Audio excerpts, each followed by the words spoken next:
অত্যন্ত শ্রদ্ধাভাজন সভাপতি সাহেব, উপস্থিত সম্মানিত উলামায়ে কেরাম, মুরব্বিয়ানে ইজাম এবং সর্বস্তরের প্রাণপ্রিয় মুসলমান ভাইয়েরা, পর্দার আড়াল থেকে আলোচনা শুনছেন দিনদার ইমানদার মুসলমান মা ও বোনেরা। সর্বপ্রথমেই মহান আল্লাহ পাকের দরবারে শুকরিয়া আদায় করছি, যিনি আমাদেরকে দয়া করে আজকের এই মুবারক মজলিসে অংশগ্রহণ করার তৌফিক দিয়েছেন। এজন্য শুকরিয়াতান বলি আলহামদুলিল্লাহ। রাত্র অনেক হয়ে গেছে, উলামায়ে কেরাম ধারাবাহিকভাবে আলোচনা করছেন, আপনারা শুনছেন। আমি আপনাদের সামনে বেশি সময় লম্বা করব না ইনশাআল্লাহ। সংক্ষিপ্তভাবে কয়েকটি কথা বলবো। আল্লাহ পাক যেন আমলের নিয়তে শোনার তৌফিক দেন, সকলে বলুন আমিন। ইকোটা একটু কমায় দেন, পাওয়ারটা একটু বাড়ায় দেন। আখিরি মোনাজাত পর্যন্ত তাকার নিয়ত আছে তো ইনশাআল্লাহ? কারা কারা তাকবেন হাতটা উঠায় দেখান। আল্লাহ তুমি কবুল করো, আল্লাহ তুমি কবুল করো, আজকের এই মাহফিলটা কবুল করো, এলাকাবাসীর জন্য হেদায়েতের উসিলা বানিয়ে দাও। হাত নামান। আমার তিলাওয়াতকৃত আয়াতে আল্লাহ পাক রব্বুল আলামিন যে বিষয়টা আলোচনা করছেন, আল্লাহর কোরআন মানুষের কাছে আমানত রাখছেন, এই কথাটা আলোচ্য আয়াতে আল্লাহ তুলে ধরছেন। আল্লাহর কোরআন আপনি আমার কাছে আমানত। আল্লাহ চেয়েছিলেন এই কোরআন আকাশের উপর, জমিনের উপর, পাহাড়ের উপর আমানত রাখতেন, কিন্তু তারা ভয় পেয়ে গেল, অস্বীকার করলো, কোরআনের আমানত রক্ষা করতে পারবে না। কিন্তু এই দায়িত্ব গ্রহণ করলো বনি আদম, মানুষ, কোরআনের আমানতদার। আমানত শব্দের অর্থ ব্যাপক। কথাগুলা মনোযোগ দিয়ে বুঝবেন। আল্লাহর পক্ষ থেকে আপনি আমাকে ব্যক্তিগতভাবে কিছু জিনিস আমানত দেওয়া আছে। আরেক প্রকারের আমানত হলো আল্লাহর পক্ষ থেকে দুনিয়ার সকল মানুষের কাছে সমষ্টিগতভাবে আমানত দেওয়া আছে। আরেক প্রকারের আমানত হলো দুনিয়ার মানুষ একে অন্যের কাছে কোনো বস্তু বা কোনো জিনিস আমানত রাখা।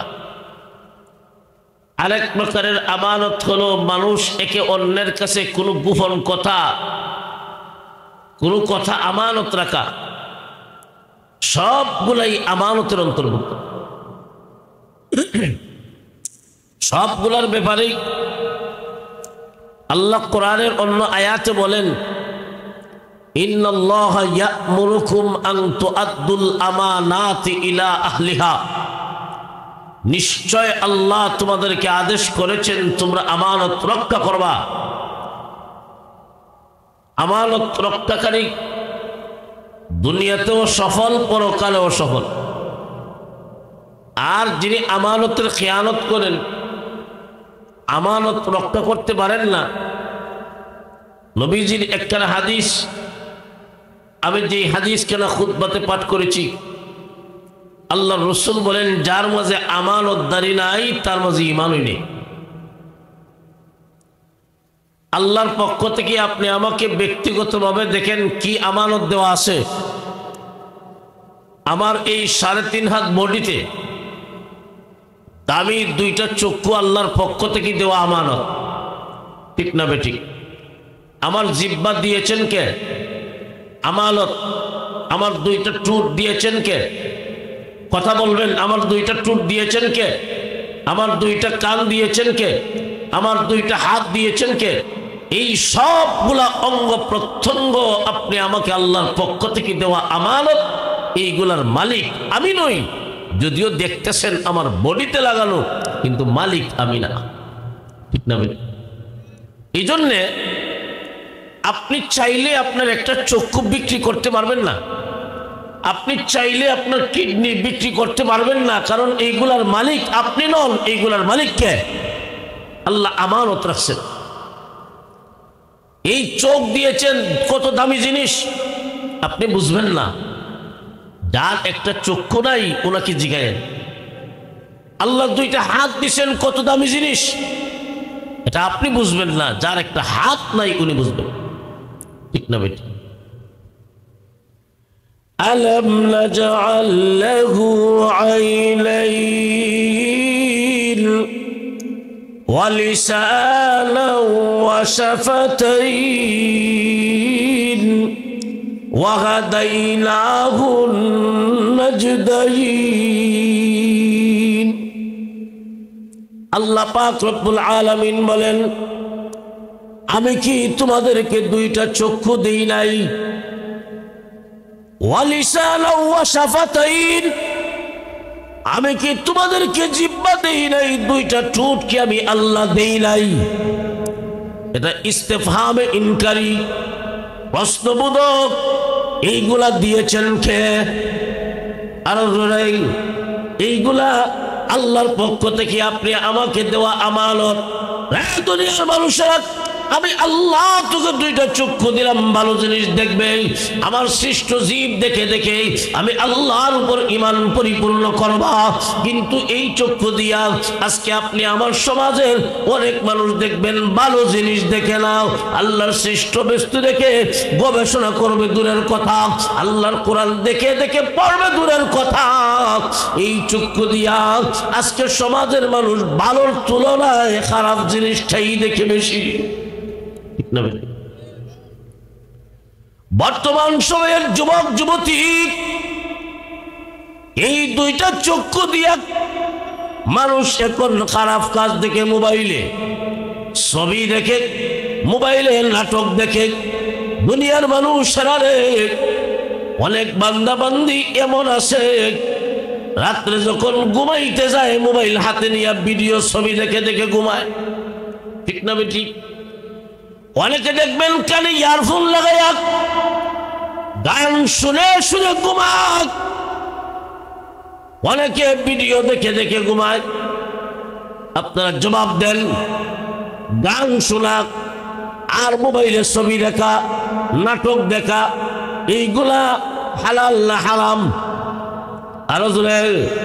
আল্লাহ বলেছেন, আমি তোকে দুইটা চক্ষু দিয়েছিলাম ভালো জিনিস দেখবে, দুইটা কান দিয়েছিলাম ভালো জিনিস শুনবা, কিন্তু না না, এইগুলার আমানত ধরে তুমি আদায় করো নাই। সারা রাত্র তুমি ছবি দেখলাও, মোবাইলে ভিডিও দেখলাও, সারা রাত্র তুমি গান শুনে শুনে ঘুমাইলাও। মনে রাখবেন, ভালো করে মনে রাখবেন, কবিরা গুনাহ চলমান অবস্থায় কোন মুমিন যখন কবিরা গুনায় লিপ্ত হয়, ঈমান সাথে থাকে না, ঈমান সাথে থাকে না। গান শোনা আর ছবি দেখা এইগুলা কবিরা গুনাহ। একটা মানুষ যখন এমন অপরাধে লিপ্ত হয়, ঈমান তো সাথে নাই।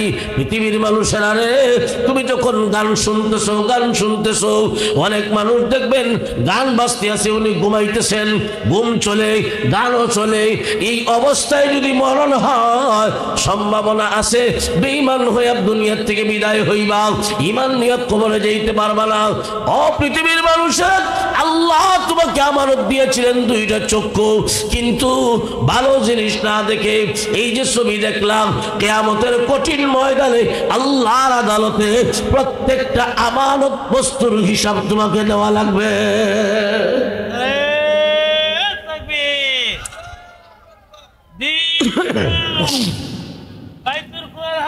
মাদ্রাসা হযরত মাওলানা শামসুল ইসলাম জমিনী সাহেব। এখন দেখেন, আমার মাথা থেকে নিয়ে পা পর্যন্ত কত কোটি কোটি টাকার সম্পদ আল্লাহ আমানত দিয়েছে। একটু হিসাব করেন, এইগুলা মালিক, প্রকৃত মালিক কে? আল্লাহ। মালিক আমি না। আল্লাহ কোনটা কোন কাজে ব্যয় করবো তাও বলে দিয়েছেন। আমার হাত দ্বারা আমি যদি কোনো অন্যায় করি, এটার জবাব হাসরের মাঠে আল্লাহর আদালতে দেওয়া লাগবে। ঠিক না বেঠিক? ঠিক। আমি আমার পা দ্বারা কোন দিকে গেলাম? সওয়াবের কাজ করার জন্য গেলাম, না মসজিদে গেলাম, না গুনার কাছে গেলাম? এইগুলো দুনিয়ার কেউ না জানলেও জানেন একজন, তিনি কে? আল্লাহ। আপনি যখন ওয়াজ মাহফিলে আসার জন্যে, আল্লাহর জিকিরের মজলিসে আসার জন্যে, কোরআন হাদিসের আলোচনার মজলিসে আসার জন্যে ঘর থেকে বের হবেন, ঘর থেকে বের হবেন, কদম পালাবেন, আল্লাহ ফেরেশতাদেরকে বলেন, ও ফেরেশতারা, আমার বান্দার কদম গণনা করো আর তার আমল নামায় নেকি লিখতে থাকো। গুনার কাজের দিকে গেলে আল্লাহু আকবার। দুনিয়ার মানুষের এই জন্য বলতেছিলাম, আল্লাহর পক্ষ থেকে আপনি আমাকে কিছু জিনিস দেওয়া আছে ব্যক্তিগতভাবে আমানত। আল্লাহ বলেন তোমরা আমানতদার হও, আমানত আদায় করো। আর আমানতের খেয়ানত করা মুমিনের কাজ নয়, এটা কাফেরের কাজ। লা ঈমানা লিমান লা আমানাতা লাহু ওয়ালা দীনা লিমান লা আহদা লাহু। আল্লাহর নবী বলেন, যার মাঝে আমানতদারি নাই, তার মাঝে ঈমান নাই। তাহলে এক প্রকারের আমানত আল্লাহর পক্ষ থেকে ব্যক্তিগতভাবে দেওয়া। আপনি আমার 3.5 হাত বডিতে যত অঙ্গ প্রত্যঙ্গ আছে, এইগুলা কত দামি জিনিস, এইগুলা আপনি বুঝবেন না। যার নাই তার কাছে জিগায়েন, তখন বুঝবেন কত কোটি টাকার সম্পদ আমানত দিয়েছেন। সুম্মা লাতুসআলুন্না ইয়াওমাইযিন আনিন নাঈম। আল্লাহ বলেন, প্রত্যেকটা আমানত, প্রত্যেকটা নিয়ামতের হিসাব আমি আল্লাহর আদালতে তোমাকে দেওয়া লাগবে। 2 নাম্বার, আল্লাহর পক্ষ থেকে সমষ্টিগতভাবে দেওয়া আপনি আমার কাছে আমানত। যেমন আল্লাহর কোরআন সমষ্টিগতভাবে দেওয়া আপনি আমার কাছে আমানত। হযরত মুহাম্মদুর রাসূলুল্লাহ সাল্লাল্লাহু আলাইহি ওয়াসাল্লাম আখিরি জামানার পয়গম্বর, আপনি আমার নবী, যার উপাধি হাবিবুল্লাহ। আল্লাহ লৌহে মাহফুজ থেকে আল্লাহর কোরআন, আল্লাহর কালাম জিবরাইল ফেরেশতার মাধ্যমে বিশ্ব নবীর সিনার মাঝে আল্লাহ নাযিল করেছেন। 23 বৎসরের নবুয়তের জিন্দেগিতে আল্লাহ রসুল সাল্লাল্লাহু আলাইহি ওয়াসাল্লামের কাছে দুনিয়ায় আল্লাহ 23 বৎসরে জিবরাইলের মাধ্যমে তার কোরআন, তার কথা, তার কালাম আলা কলবিকা, আই আলা কলবে মুহাম্মদ সাল্লাল্লাহু আলাইহি ওয়াসাল্লাম, নবীজির কলবের মাঝে আল্লাহ নাজিল করছেন। জিবরাইল যখন কোরআন নিয়ে আসতেন, নবীজি মুখস্থ রাখার জন্য খুব ঘন ঘন জিহ্বা নাড়াইতেন। আল্লাহ বলেন, লা তুহাররিক বিহি লিসানাকা লিতা'জালা বিহি ইন্না আলাইনা জামআহু ওয়া কুরআনা। হে রাসূল, কোরআন মুখস্থ রাখার জন্য তাড়াহুড়ার প্রয়োজন নাই। কোরআন নাজিল করেছি আমি আল্লাহ নিজ দায়িত্বে আপনার সিনার মাঝে হেফাজত করে দিব। আল্লাহর নবী 23 বছরের নবুয়তের জিন্দেগিতে আল্লাহর পক্ষ থেকে যত ওহী প্রাপ্ত হলেন, সব কিছু উম্মতের কাছে পৌঁছায় দিয়েছেন। সাহাবায়ে কেরামকে 100 লক্ষ সাহাবীদের সামনে বিদায় হজের দিন আল্লাহর রাসূল বলেন, ও আমার সাহাবীরা, আল্লাহ পাক আমার কাছে যা কিছু নাজিল করছেন, আমি কি তোমাদের কাছে সঠিকভাবে ঠিকভাবে পৌঁছায়া দিয়েছি? সাহাবীরা ওই দিন বলেছিলেন, হ্যাঁ, একটু গ্রহণ করেন নাই, সব পৌঁছায় দিয়েছেন। তখন ওই যে বিদায় হজের বাসর, নবীজির জীবনের শেষ হজ, এটাই প্রথম হজ, আবার এটাই বিদায় হজ। নবীজি আকাশের দিকে আঙ্গুল উঠাইয়া শাহাদত আঙ্গুল উঠাইয়া ইশারা করলেন, আল্লাহুম্মা শাদ, আল্লাহুম্মা শাদ, আল্লাহুম্মা শাদ। আল্লাহ, তুমি সাক্ষী থাকো, তুমি আমার কাছে যা দিয়েছিলা আমি সব আমার উম্মতের কাছে পৌঁছায়া দিছি, একটাও গ্রহণ করি নাই, সব পৌঁছায়া দিছি।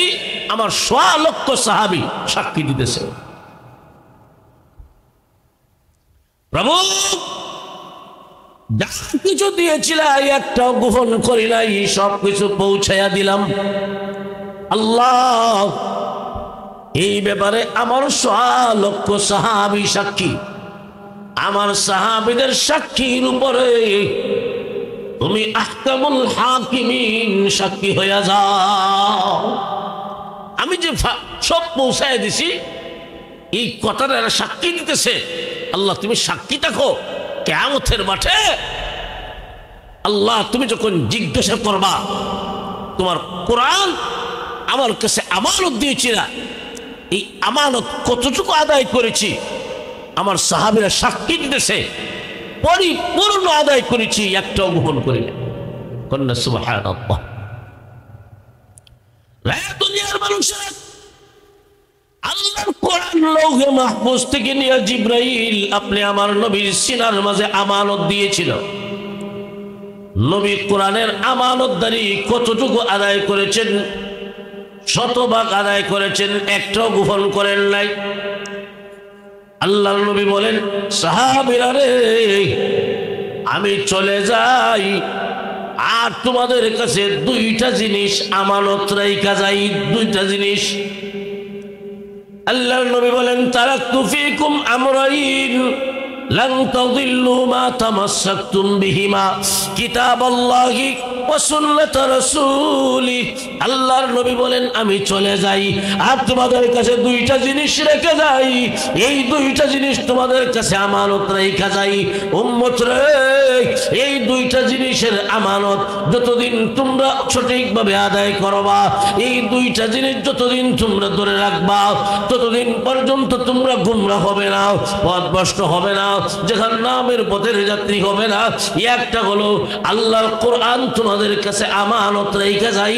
2 নাম্বার আমি নবীর সুন্নাত তোমাদের কাছে আমানত রেখে যাও। তাহলে আল্লাহর কোরআন আপনি আমার কাছে নবীজি আমানত রেখে গেছেন, ঠিক না ঠিক? নবীর হাদিস আমানত রেখে গেছেন, আর প্রত্যেকটা আমানতের হিসাব আল্লাহর আদালতে দেওয়া লাগবে। না কোনো সন্দেহ আছে? ও ভাই, এই জন্যে আপনি নিজে নিজে একটু হিসাব মিলান। আল্লাহর কোরআন যে আপনার কাছে আমানত, আমার কাছে আমানত, আপনার কাছে আমানত, আপনার সন্তানের কাছে আমানত, আপনার বাবার কাছে আমানত, আপনার ভাইয়ের কাছে আমানত, দুনিয়ার মানুষের কাছে আমানত। কে কতটুকু আমানতদারি আদায় করেছেন জবাব দেন। একটু হিসাব মিলান। কোরআনের আমানতদারি কেমনে আদায় করবেন? ও দুনিয়ার মানুষেরা, কোরআনের আমানতদারি আদায় কিভাবে করবেন, কিভাবে করবেন, কেমনে আদায় হবে, কেমনে আদায় হবে, এটা আপনাকে আগে জানতে হবে।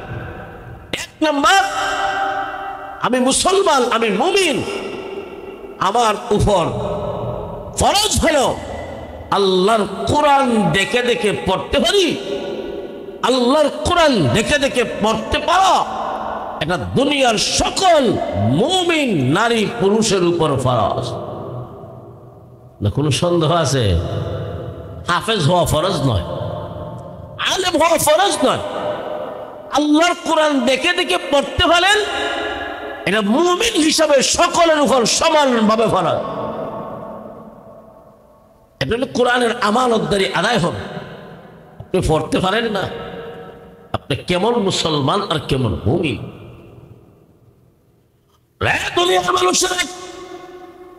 অনেক মানুষ শুধু সময় মক্তবে কোরআন শিখেছে আর খবর নাই। অনেক মানুষ শিখছে কথা ঠিক, রমজান মাস আসলে একটা খতম করে। অনেক মানুষ আছে দাক্ষায়া দাক্ষায়া কোরআন শরীফ পড়ে। ও মুসলমান, শুধু সময় মক্তবের মাঝে ওই কোরআন তুমি শিখেছ, আর মুসলমানের ঘরে তাকের উপরে কোরআন রাখা আছে, মুসলমানের ঘরে কোরআনের তেলাওয়াত নাই। আমি যে শিখলাম আমিও তেলাওয়াত করলাম না, কোরআন তাকের উপরে রাখা, ময়লা আবর্জনা পড়ে মুসলমানের ঘরে কোরআনের আওয়াজ বন্ধ হইয়া গানের আওয়াজ চালু হয়েছে। ও মুসলমান, কোরআনের আমানতদারি তো তখন আদায় হবে। তুমি মুসলমান হিসাবে তোমার ঘরে গানের আওয়াজ থাকার কথা নয়, মুসলমানের ঘরে আওয়াজ হবে আল্লাহর কোরআনের আওয়াজ। ও মুসলমান, আমি ছোট সময় দেখেছি ফজরের নামাজের পরে, যখন ওই সময় বৈদ্যুতিক লাইট ছিল না, লাইট নাই, কারেন্ট নাই, আমরার মা বোন দরজার সামনে আইসা বাহিরের যে হালকা আলো আছে, এই আলোতে আল্লাহর কোরআন এইভাবে উল্টায়া বসে বসে দরজার সামনে বৈশাখ আল্লাহর কোরআনের সূরা ইয়াসিন তেলাওয়াত করতেন। ঠিক না বেটি? আজকে আসেনি না, কোরআন তেলাওয়াত থাকবে দূরের কথা, কোরআনের আওয়াজ থাকবে দূরের কথা। মুসলমানের দরজা আজকে ফজরের সময় বন্ধ থাকে, ফজরের নামাজই নাই। ঠিক না বেটি? মুসলমান ইমানদার, আল্লাহর কোরআন আল্লাহ তোমার কাছে আমানত রেখেছেন, নবী তোমার কাছে আমানত রেখে গেছেন। আজকে আপনি আমি কোরআন পড়তেও পারি না, কোরআন পড়িও না, ঘরেও কোরআন নাই, কোরআনের আওয়াজ নাই, কোরআনের তেলাওয়াত নাই। যেই ঘরে আল্লাহর কোরআনের তেলাওয়াত হবে না, সেই ঘরে আল্লাহর রহমত বরকত নাজিল হবে না। কোরআন তেলাওয়াত চালু করেন, আল্লাহর রহমত বরকত নাজিল হবে। তখনই আল্লাহর কোরআন আপনি আমার কাছে আমানত, এই আমানতদারি কিভাবে আদায় হবে? আমি মুসলমান হিসাবে আল্লাহর কোরআন শিক্ষা করা, দেখে দেখে পড়তে পারা ফরজ ছিল আমার উপর। ঠিক না বেটি? আমার সন্তানের উপর ফরজ। এখন আজকে আমি মুসলমান, আমি ইমানদার, আমার সন্তানকে আমি কোরআন পড়াই না, ইংলিশ পড়াইতেছি।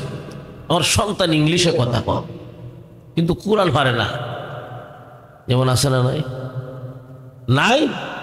আমার বাবা অহংকার করে, হ্যাঁ আমার ছেলে ইংলিশে কথা কয়। দুনিয়ার মানুষের, তোমার সন্তানের হক ছিল তোমার উপর, সন্তানের পাওনা মা বাবার কাছে আগে, এরপরে মা বাবার পাওনা সন্তানের কাছে আগে। বর্তমান সমাজে মা বাবার হকের আলোচনা বেশি করা হয়, সন্তানের হকের আলোচনা কম হয়। আগে মা বাবার কাছে সন্তানের হক, যেই সন্তান মা বাবার কাছ থেকে হকটা পরিপূর্ণ পাবে, যেই মা বাবা তার সন্তানকে আগে হক দিবে, ওই সন্তানও বড় হইয়া মা বাবার হক আদায় করবে। আর মা বাবা যেই সন্তানের হক আদায় করবে না, ওই সন্তানও দেখবেন বড় হইয়া মা বাবার হক আদায় করে না। দুষ্কার সন্তানের নাম রাখ, আগে আমরা। মুসলমান ইমানদার, তোমার সন্তান তোমার কাছে হক পাও না, তোমার কাছে পাও না। তুমি তোমার সন্তানকে আল্লাহর কোরআন শিখাইবে। মা বাবার কাছে সন্তানের কয়েকটা হক। আগে এক নাম্বার, সন্তান যখন দুনিয়ায় ভূমিষ্ঠ হয়, ডান কানে আজান, বাম কানে ইকামত, ডান কানে আজান, বাম কানে ইকামত, এটা মা বাবার উপর সন্তানের হক। 2 নাম্বার, 7 নাম্বার দিনে মাথার চুল মুন্ডন করিয়া এই পরিমাণ স্বর্ণ অথবা রূপ আল্লাহর রাস্তায় সদকা করবা। 3 নাম্বার, সুন্দর একটা নাম উপহার দিবা, এমন নাম দিবা রে শুনলেই যেন বোঝা যায় এটা মুসলমানের সন্তান। ঠিক না বেটি? মুসলমান, এইগুলা তোমার সন্তান, তোমার উপর হক ছিল, পাওনা ছিল। আর সন্তান যখন ধীরে ধীরে কথাবার্তা শিখবে, ওই সময় সর্বপ্রথম যেই কালাম, যেই বাক্যটা তুমি শিক্ষা দিবা, যেই কথাটা তুমি সব শিক্ষা দিবা, যেই শব্দটা তুমি শিক্ষা দিবা, এই শব্দটা হলো আল্লাহ আল্লাহ, এই শব্দটা তুমি শিক্ষা দিবা। সন্তানের মুখে একটা একটা কথা যখন ছুটে, আল্লাহ আল্লাহ শিক্ষা দিবা।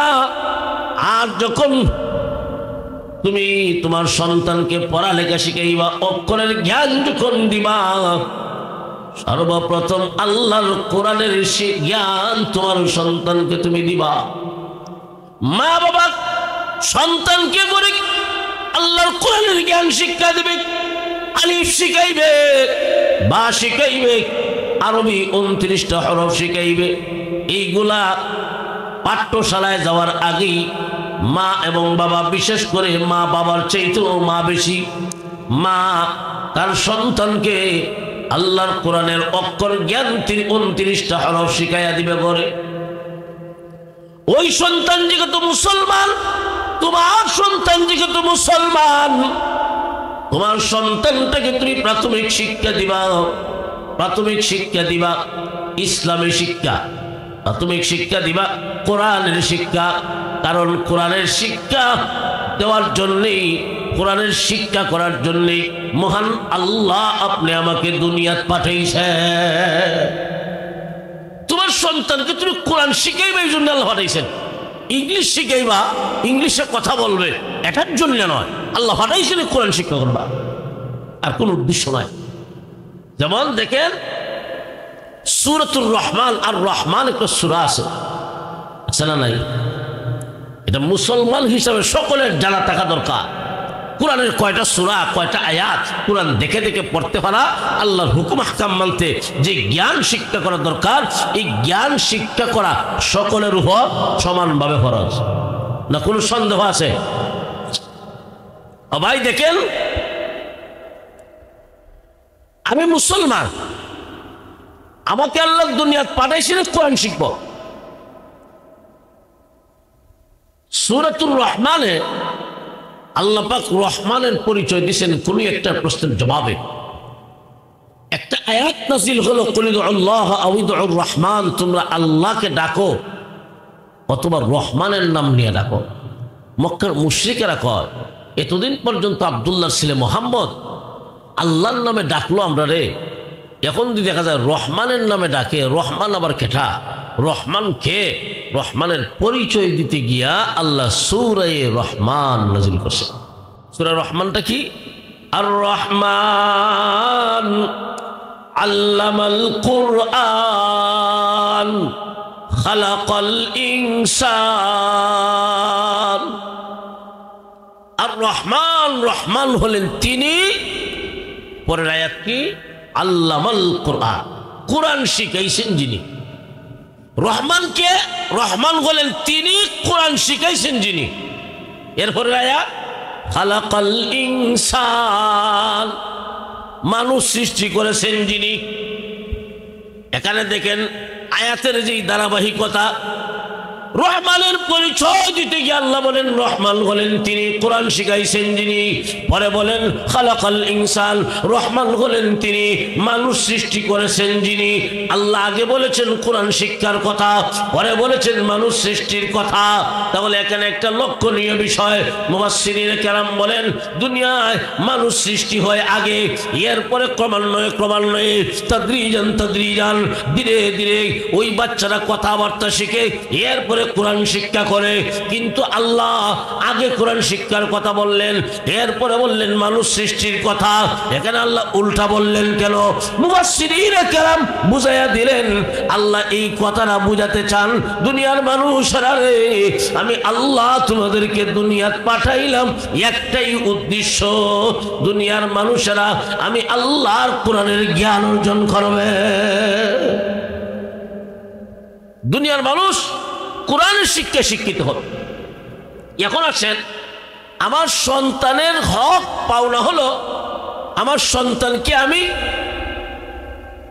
কোরআনের শিক্ষা দিব। কতটুকু? দেখে দেখে পড়তে পারেন এমন শিক্ষা, ঠিক না বেঠিক?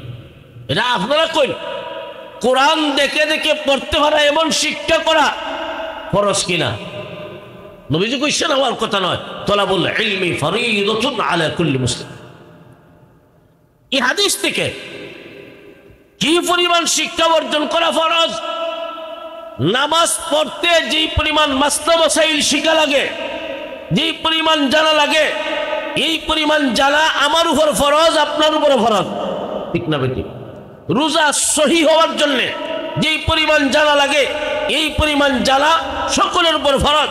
ও মুসলমান, মোটামুটি প্রাথমিক জ্ঞান, ইসলামিক জ্ঞান অর্জন করা সকলের উপর সমানভাবে ফরজ, ঠিক না বেটি? ইসলামিক জ্ঞান অর্জন করার পরে আপনি এখন ডাক্তার হন, অসুবিধা নাই। এখন আপনি ইংলিশে কথা বলেন, অসুবিধা নাই। এখন আপনি জার্মানি ভাষায় কথা বলেন, কোনো অসুবিধা নাই। কিন্তু কোরআন বাদ দিয়া ইংলিশ শিখলেন, ইংরেজির কোনো দাম নাই। কোরআন বাদ দিয়া আপনি ফারসি শিখলেন, এটার কোনো দাম নাই। কোরআন বাদ দিয়া এই দুনিয়ার জাগতিক শিক্ষায় ডক্টরেট অর্জন করেন, কোনো দাম নাই। আল্লাহর কোরআনের শিক্ষা হলো সবচেয়ে দামি। নবীজি বলেছেন, এমন শিক্ষা যারা অর্জন করে এবং করার দুনিয়ায় তারাই হলো সবচেয়ে দামি। খায়রুকুম মান তাআল্লামাল কুরআনা ওয়া আল্লামা। এজন্য ভাই, একটা মুসলমানের সন্তান ইসলামের প্রাথমিক শিক্ষাটা পাওয়ার জন্য, এমন জ্ঞান পাওয়ার জন্য আমাদের বাংলাদেশে নুরানি বিভাগ নামে একটা বিভাগ চালু আছে। কোন বিভাগ? কোন বিভাগ?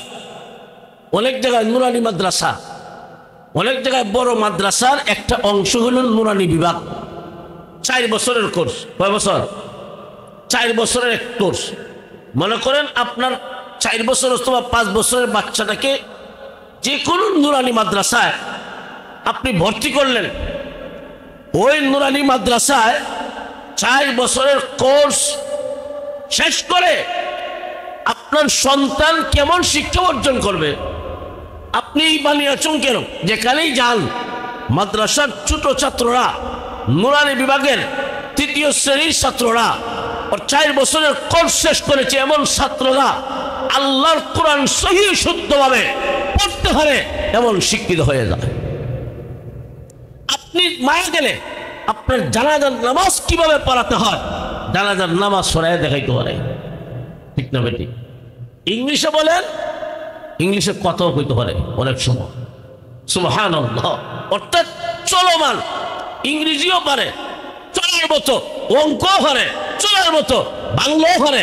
হাতের লেখা আপনি মাস্টার্স ফার্স্ট একজন আর নুরানি ভাস করা একদম সাথে হাতের লেখা প্রমাণ হয়ে যাবে। এই বাংলাদেশে 4 বছরের কোর্স শেষ করে যেমন শিক্ষিত হয়, মাস্টার পাস করেও এমন শিক্ষিত অর্জন হয় না, প্রমাণিত। এখন যদি আপনি চান আপনার সন্তানকে স্কুলে ভর্তি করেন, করেন, সমস্যা নাই। আগে পড়াতে হবে নুরানি মাদ্রাসায়, এটা ফরজ। আমি মা, আমি বাবা, আমার উপর ফরজ। আমার সন্তানকে আমি কোরআন শিখাইব, ইসলামী শিক্ষায় শিক্ষিত করব। আপনি 4 বছরের কোর্স শেষ করে এখন আপনার সন্তানকে যদি চান স্কুলে ভর্তি করতেন, 5-এ ভর্তি করেন, অসুবিধা নাই। এখন যদি আপনি আপনার সন্তানকে হাফিজ ভর্তি করতে চান হেফজখানায়, আপনার সন্তান সুজা হেফজ বিভাগে ভর্তি হতে পারবে। এখন যদি আপনি চান না আমার ছেলেকে আলেম বানাবো, আপনি আপনার সন্তানকে সুজা মাদ্রাসার 5-এ ভর্তি করে দেন। স্কুলেও 5-এ, মাদ্রাসায় ভর্তি করলো 5-এ ভর্তি করান। তাহলে ওই 4 বছরের শিক্ষাটা যেন ইংলিশ কোনো শিক্ষা না, ওই 4 বছরের শিক্ষা হবে ইসলামী শিক্ষা। এই 4 বছরের শিক্ষা হবে নুরানি মাদ্রাসার শিক্ষা। ঠিক না বেটি? সব বুঝতে পারছেন তো? আমি কেন এটা আমি মুসলমান, আমি মুসলমান হিসাবে আমার সন্তান আমার উপর ফাওনা। সন্তান যখন শিক্ষা অর্জন করে, আমি মা বাবা আমার সন্তানকে ইসলামী শিক্ষা দিব, এটা আমার সন্তানের হক। যেই সন্তানটাকে ইসলামী শিক্ষা দিবেন ওই সন্তানটা বড় হইয়া কোনোদিন সন্ত্রাস হতে পারে না। ওই সন্তান বড় হইয়া মা বাবার হক আদায় করবে। আর আপনি যদি আপনার সন্তানকে মনে করেন আরবি পড়াইলেন না, ইসলামের শিক্ষা দিলেন না, এমন শিক্ষা দিছেন, আরে বাপরে বাপ, 10 বছরের বাচ্চা ইংরেজিতে কথা কয়, আপনি আদর্শ বাজার গিয়ে গর্ব করলেন, হ্যাঁ অমুকের ছেলে ইংলিশে কথা কয়, কিন্তু মুইতে হানিল না। যেই সন্তানের ছোটবেলা শিক্ষা হবে ইংরেজি শিক্ষা, এই সন্তান দাঁড়ায়া মুখবে, প্রস্রাব করবে দাঁড়ায়া। ওই সন্তানটাকে নিয়ে আপনি গর্ব করবেন দুনিয়ায়, কিন্তু মনে রেখেন কিয়ামতের কঠিন ময়দানে ওই সন্তানটাকে যখন আল্লাহর আসামির কাঠগড়ায় দাঁড় করানো হবে, সন্তান কিয়ামতের মাঠে আল্লাহর কাছে বলবে, আল্লাহ দোষ তো আমার না, আমার মা বাবাকে আনেন, আমার মা বাবা কেন আমাকে কোরআন পড়াইল না, আমার মা বাবা কেন আমাকে ইসলামী শিক্ষা দিল না, আল্লাহ আমার তো কোনো দোষ নাই। ওই সন্তান কিয়ামতের মাঠে মা বাবাকে আল্লাহর আদালতে আসামি বানাইব। আপনি শিখাইলেন দুনিয়ায়, ইসলামী শিক্ষা না দেওয়ার কারণে আপনি আসামি হবেন, আপনার সন্তান আপনাকে আল্লাহর আদালতে কাঠগড়ায় দাঁড়াবে। এই জন্য ভাই, আমার সন্তানকে আমি প্রাথমিক শিক্ষা দিব, ইসলামী শিক্ষা, আল্লাহর কোরআন দেখে দেখে পড়তে পারবে, নবীর হাদিস শিখতে পারবে, ইসলামের মাসলা মাসাইল চলার মতো মাসলা মাসাইল শিখতে পারবে। এরা কোন বিভাগে ভর্তি করলে? নুরানি বিভাগে। কোন বিভাগে? নুরানি মাদ্রাসা, মানে প্রাথমিক শিক্ষা। আপনি মুসলমান 4টা বছর মাদ্রাসায় পড়ান, 5 বছর, 4 বছর। ও ভাই, একদিন বুঝবেন, এটা আমাদের দায়িত্ব ছিল। বলে গেলাম, আমি মুসলমান প্রত্যেকটা সন্তানকে বাছাই করে না, অমুক আর তমুক না। আপনার যদি 10টা সন্তান হয়, 10টা সন্তানকে আপনি প্রাথমিক শিক্ষা দিবেন কোথায়? নুরানি মাদ্রাসায়। এই 10টা সন্তানের মাঝে যদি বলেন যে আতুল লেঙ্গা যেটা আছে এটা দেয় মাদ্রাসায়, অথবা মাদ্রাসার অনেক ছেলে দেখবেন এমন হয় যে বাচ্চা হয় না, তো মান্যত করে, আল্লাহ একটা সন্তান দেও, তোমার বাচ্চাতে লাগবো, মাদ্রাসাতে লাগতো। এমন ছেলে কেন, এমন মেয়ে কেন? যতটা ছেলে হবে, যতটা মেয়ে হবে, যতজন হবে, সবকে দিবেন, এটা দায়িত্ব, এটা ফরজ। বলে কোন ঠিক না বেঠিক? স্কুল বাদ, প্রাইমারি স্কুল বাদ দিয়ে দেন, কোনো সমস্যা নাই। প্রাইমারি স্কুলের যে পড়া, এর চাইতে বেশি শিক্ষা অর্জন হয় প্রাইমারি স্কুলের চাইতো। প্রাইমারি স্কুল মুসলমান পড়াতে পারে না। প্রাইমারি শিক্ষা মুসলমান পড়াবে মাদ্রাসায়, মুসলমান প্রাইমারি স্কুলে পড়াইতে পারে। যদি প্রাইমারি স্কুলে দিতে হয় তাহলে মুসলমানের দেখ, প্রাইমারি স্কুলের শিক্ষায় যেন কোরআন দেখে দেখে পড়তে হবে, এমন শিক্ষা ঢোকানো হয়। নামাজের মাসলা মাসাইল, নামাজ কিভাবে সহি হবে, রোজা কিভাবে সহি হবে, অর্থাৎ ইসলামের প্রাথমিক জ্ঞান অর্জন করার যেই শিক্ষাটা, এই শিক্ষা প্রাইমারি সরকারি স্কুলে যেদিন থেকে ঢুকাবে ওই দিন থেকে হালাল হবে, ওই দিন থেকে হালাল হবে। মুসলমানের জন্য প্রাথমিক শিক্ষা, ইসলামী শিক্ষা ছাড়া হারাম খাজা দেওয়া নাই। ঠিক না? কথা স্পষ্ট? এটা আমার কথা নয়, নবীজির কথা। আমি মুসলমান, আমার সন্তানকে আমি প্রাথমিক শিক্ষা দেব, ইসলামী শিক্ষা। বড় আলেম বানাইব এটা না। আপনি মাদ্রাসায় 4 বছর পড়ান, এরপর আপনি স্কুলে দেন, কোনো সমস্যা নাই। হ্যাঁ, তবে স্কুলে যদি এমন ব্যবস্থা করা হয় যে মুসলমানের সন্তানদের কোরআনটা দিকে দিকে পড়তে পারে, প্রাইমারি স্কুলে পড়লে কোরআনটা পড়তে পারবে, প্রাইমারি স্কুলে পড়লে নামাজের মাসলা মাসাইল জানবে, চলার মতো মাসলা মাসাইল, হ্যাঁ তখন দেন, কোনো সমস্যা নাই। আর যেই দিন থেকে মুসলমানের দেশে কোরআনের শিক্ষা পাবে না প্রাইমারি স্কুলে, ওই দিন থেকে প্রাইমারি স্কুল সব বন্ধ করে দেন। এই দেশে প্রাইমারি স্কুল দরকার নাই, যেহেতু নুরানি মাদ্রাসা আছে। কথা পরিষ্কার?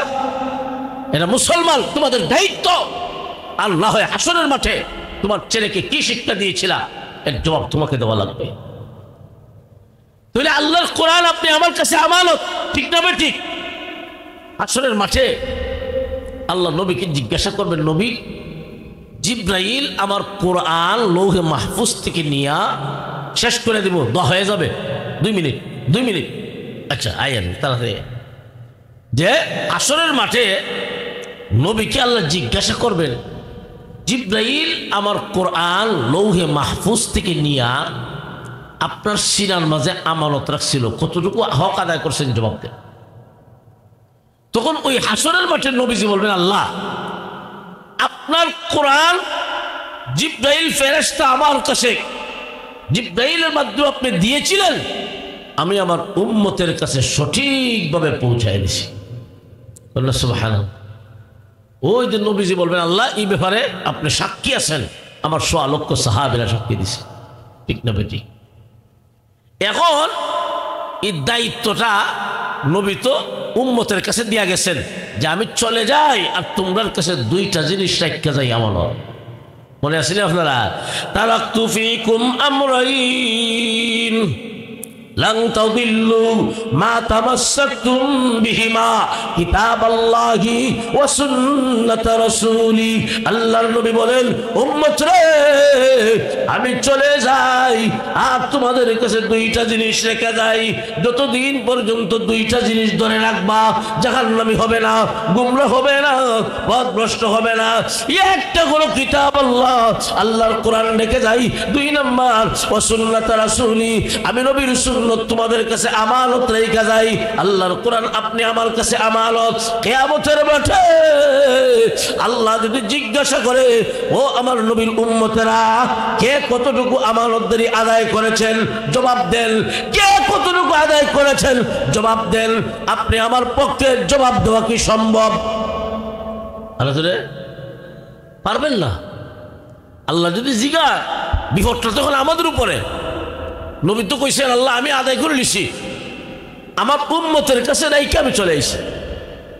এই উম্মতে মুহাম্মদের যদি আল্লাহ জিজ্ঞাসা, আমার নবী আমার কোরআন তোমাদের কাছে আমানত রেখেছিলেন, কই আমানতদারি কতটুকু আদায় করছেন? কে কতটুকু তেলাওয়াত করছেন? কে কোরআনকে মহব্বত করছেন?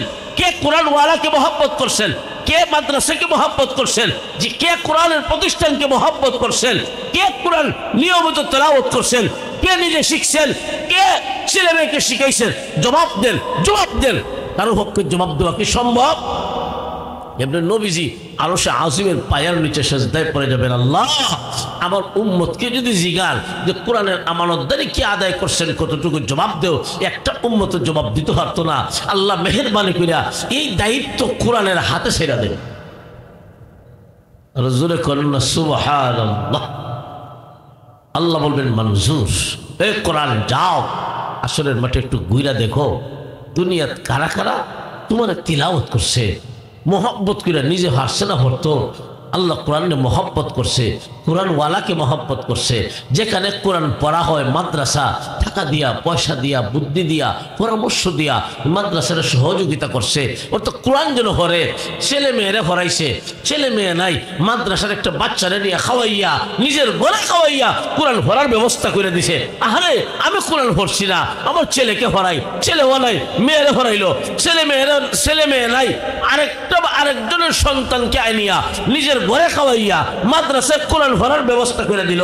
ওই কোরআন হাসরের মাঠে এমন মানুষ দইরা লই যাবো আল্লাহর কাছে, আল্লাহ আনছি। আল্লাহ বলবেন, এটা তো নামাজ একটাই পড়ছে না, সব জাহান্নামী, একটাও নামাজ পড়ে না। কোরআন কইব, আল্লাহ নামাজ পড়ছে না তো কইছি, এরা আমার মহব্বত করছে। জোরে করুন না সুবহানাল্লাহ। প্রভু আমি যাদেরকে এনেছি অনেকে আছেন, আল্লাহ সারা রাত্র আমাকে তেলাওয়াত করছে, সকাল সন্ধ্যা আমাকে তেলাওয়াত করছে। ও প্রভু এমন মানুষও আছে সারাদিন কাম কাজ কইরা 500 টাকা উপার্জন করছে, মাসে 15,000 উপার্জন করেছে, কিন্তু নিজের পরিবার পরিজনের পিছনে খরচ করার পরেও প্রভু মাদ্রাসায় 5,000 10,000 করে বছরে বছরে টাকা দিছে। আল্লাহ লেখে নিজের ফসল গড়ে উঠানোর আগে মাদ্রাসায় কোরআন যেন পড়া হয়, এই জন্যে কেউ 1 মণ, কেউ 2 মণ, কেউ 5 মণ করে দান দিছে। আল্লাহ লেখে আছে নিজের উপার্জিত নিজের কষ্টের টাকা দিয়া মাদ্রাসায় ইট কিনা দিছে। আল্লাহ এমন এমন ব্যবস্থা করেছে, আল্লাহ লেখে আছে নিজে খাইতে পারে না ঠিক মতে, আল্লাহ ভালো জিনিস খাইতে পারে না টাকার অভাবে, এমন মানুষও এখানে দাঁড়ায় আছে গো, নিজের খাওয়নটাকে মাদ্রাসার একটা ছাত্ররে খাওয়াইয়া কোরআন পড়ার ব্যবস্থা করে দিল। প্রভু গো এখন যদি বলো তাদেরকে জাহান্নামে দিবা, এখন যদি বলো তাদেরকে জাহান্নামে দিবা, আল্লাহকে ঘোষণা দাও আমি তোমার কোরআন না। আল্লাহ কিয়ামতের মাঠে বলবেন তুমি যে আমার কোরআন, এতে কোনো সন্দেহ নাই, আজকে কঠিন দিনে আমি তোমাকে অস্বীকার করতে পারবো না। এমনি কোরআন আল্লাহর কাছে বলবে প্রভু যদি তাই হয়ে থাকে, যদি অস্বীকার করতে না পারেন, তাহলে আমি যাদেরকে আনেছি, আমি যাদেরকে হাজির করেছি, আমি যাদেরকে ধরেছি, যতক্ষণ পর্যন্ত জান্নাতের হুকুম না দেওয়া হবে, যতক্ষণ পর্যন্ত জান্নাতের হুকুম না দেওয়া হবে, ততক্ষণ পর্যন্ত আমি কোরআন কারো হাত ছাড়ব না। আল্লাহ বললেন মঞ্জুর, যাও। কোরআন হাসরের মাঠে দইরা কোরআন সুপারিশ কইরা বেনামাজি হলে জান্নাতে ঢুকাই দিব। এরা কারা? ওই যে আদর্শ গ্রামে একটা মাদ্রাসা হয়েছে, নুরানি মাদ্রাসা। এই মাদ্রাসায় এই লোকটা নামাজ পড়ছে না, বন্ধ যায়, আর মাদ্রাসার মহব্বতে এই অবহেলিত একটা জায়গায় বছরে 1000, 2000, 1 মণ 5 মণ ধান দিছে, আল্লাহ কোরআন ফোরান ব্যবস্থা করে দিছে মহব্বতে হাসরের মাঠে এদেরকেও কোরআন সুপারিশ কইরা জান্নাতে ঢুকাইয়া দিবে। খুশি যাবে যা এই, সেটা সাধারণ জায়গা নয়। আপনি দেখতেছেন আপনার আদর্শ গ্রামে এই মাদ্রাসা, এর মূল গুড়া, মূল ফাউন্ডেশন আল্লাহর আরশের সাথে লাগানো আছে। আর আসতে বলি সুবহানাল্লাহ। জাবের আহমদ বাইতুল কোরআন যে মাদ্রাসা, যদিও দেখতেছেন এটা আদর্শ গ্রামে, কিন্তু তার গুড়া, মূল ফাউন্ডেশন কোন জায়গায়? আল্লাহর আরশ। কেমনে? ভারত উপমহাদেশে যত মাদ্রাসা হইছে, সমস্ত মাদ্রাসার একটা নিয়মের উপর, একটা নিজামের উপরে আছে, ঠিক না বেঠিক? কিসের উপর ভিত্তি করে? উম্মুল মাদারিস দারুল উলুম দেওবন্দের ভিত্তি, ঠিক না বেঠিক? সমস্ত মাদ্রাসার মূল গোড়া, ফাউন্ডেশন উম্মুল মাদারিস দারুল উলুম দেওবন্দ, ঠিক না বেঠিক? দেওবন্দ মাদ্রাসার মূল ফাউন্ডেশন, মূল গুড়া হলো মদিনার আসহাবে সুফা। সুবহানাল্লাহ।